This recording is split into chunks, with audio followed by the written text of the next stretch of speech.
आकाशवाणी भोपाल से प्रस्तुत हैं प्रादेशिक समाचार। नमस्कार। समाचारों के साथ मैं शरद बाघेला। सबसे पहले इस बुलेटिन के मुख्य समाचार। प्रधानमंत्री नरेंद्र मोदी कल ग्रेटर नोएडा में इंडिया एक्सपो सेंटर और मार्ट में अंतर्राष्ट्रीय डेयरी परिसंघ के विश्व डेयरी सम्मेलन का करेंगे उद्घाटन। 17 सितंबर को प्रधानमंत्री नरेंद्र मोदी के स्वागत के लिए श्योपुर के कूनो नेशनल पार्क में युद्ध स्तर पर चल रही हैं तैयारियां। केंद्रीय मंत्री पीयूष गोयल ने कहा कि 2047 में भारत 35 से 45 ट्रिलियन डॉलर की अर्थव्यवस्था के साथ विकसित देशों की श्रेणी में होगा शामिल। और जगतगुरु स्वामी स्वरूपानंद सरस्वती का निधन, नरसिंहपुर स्थित आश्रम में ली अंतिम सांस। अब समाचार विस्तार से। प्रधानमंत्री नरेंद्र मोदी कल सुबह लगभग 10:30 बजे ग्रेटर नोएडा में इंडिया एक्सपो सेंटर और मार्ट में अंतर्राष्ट्रीय डेयरी परिसंघ के विश्व डेयरी सम्मेलन का उद्घाटन करेंगे। 4 दिन के सम्मेलन में वैश्विक और भारतीय डेयरी हितधारकों सहित शीर्ष डेयरी उद्यमी, विशेषज्ञ, किसान और नीति योजनाकार भाग लेंगे। सम्मेलन की थीम है पोषण और आजीविका के लिए डेयरी। 50 देशों के लगभग 1500 लोग सम्मेलन में भाग ले रहे हैं। भारत में पिछली बार 1974 में इस सम्मेलन का आयोजन किया गया था। सम्मेलन में भारतीय डेयरी उद्योग की सफलता की गाथा प्रदर्शित की जाएगी। इस सम्मेलन से भारतीय डेयरी किसानों को विश्व की सर्वोत्तम कार्यप्रणालियों की जानकारी मिलेगी।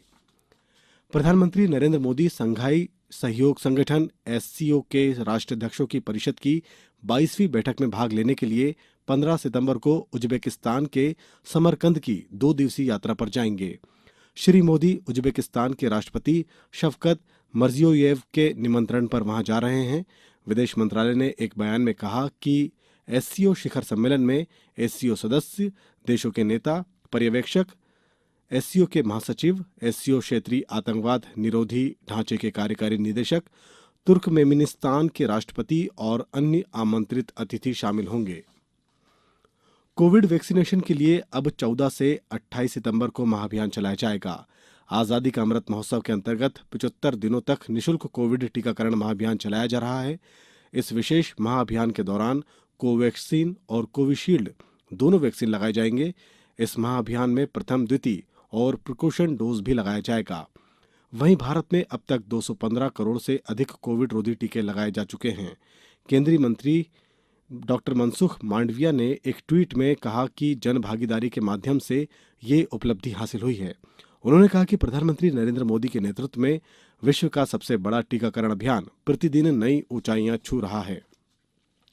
श्योपुर जिले के कराहल में 17 सितंबर को प्रधानमंत्री नरेंद्र मोदी के स्वागत के लिए श्योपुर के कूनो नेशनल पार्क में युद्ध स्तर पर तैयारियां चल रही हैं।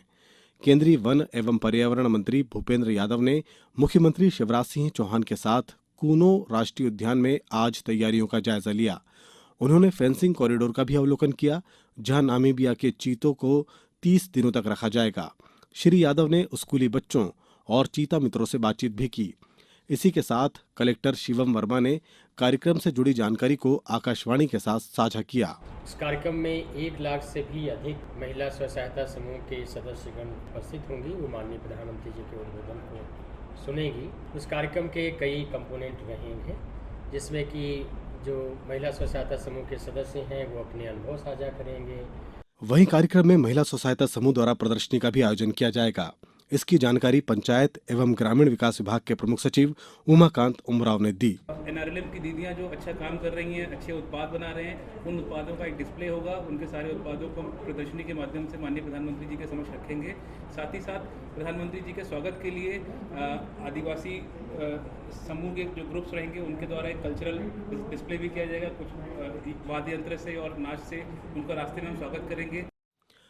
ज्योतिर्मठ बद्रीनाथ और शारदा पीठ द्वारका के शंकराचार्य स्वामी स्वरूपानंद सरस्वती का आज निधन हो गया।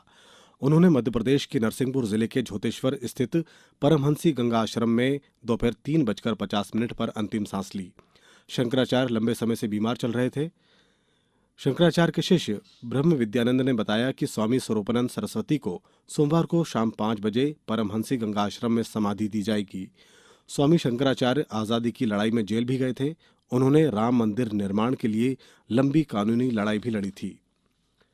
ब्रिटेन की महारानी एलिजाबेथ द्वितीय का अंतिम संस्कार 19 सितंबर को वेस्टमिंस्टर एब्बे में होगा।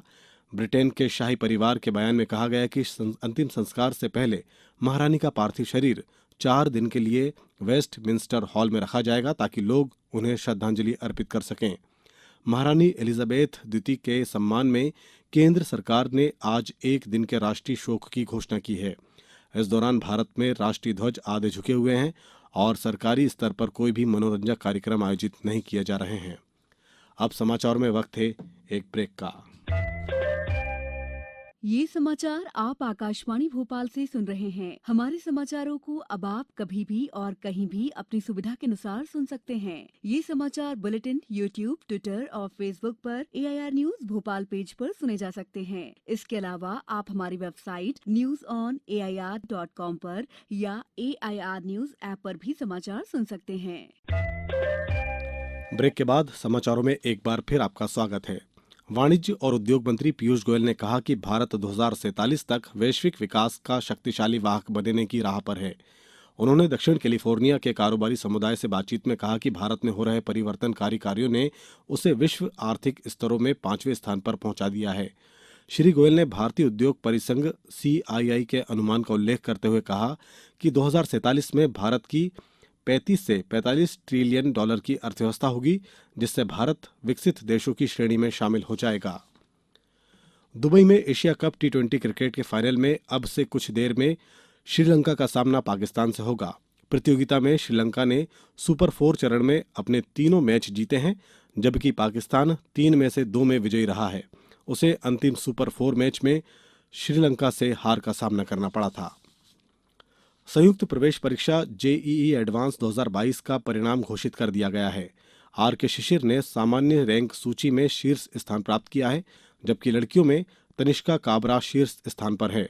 इस वर्ष कुल 40,712 उम्मीदवारों ने क्वालिफाई किया है। इनमें 6,516 लड़कियां हैं।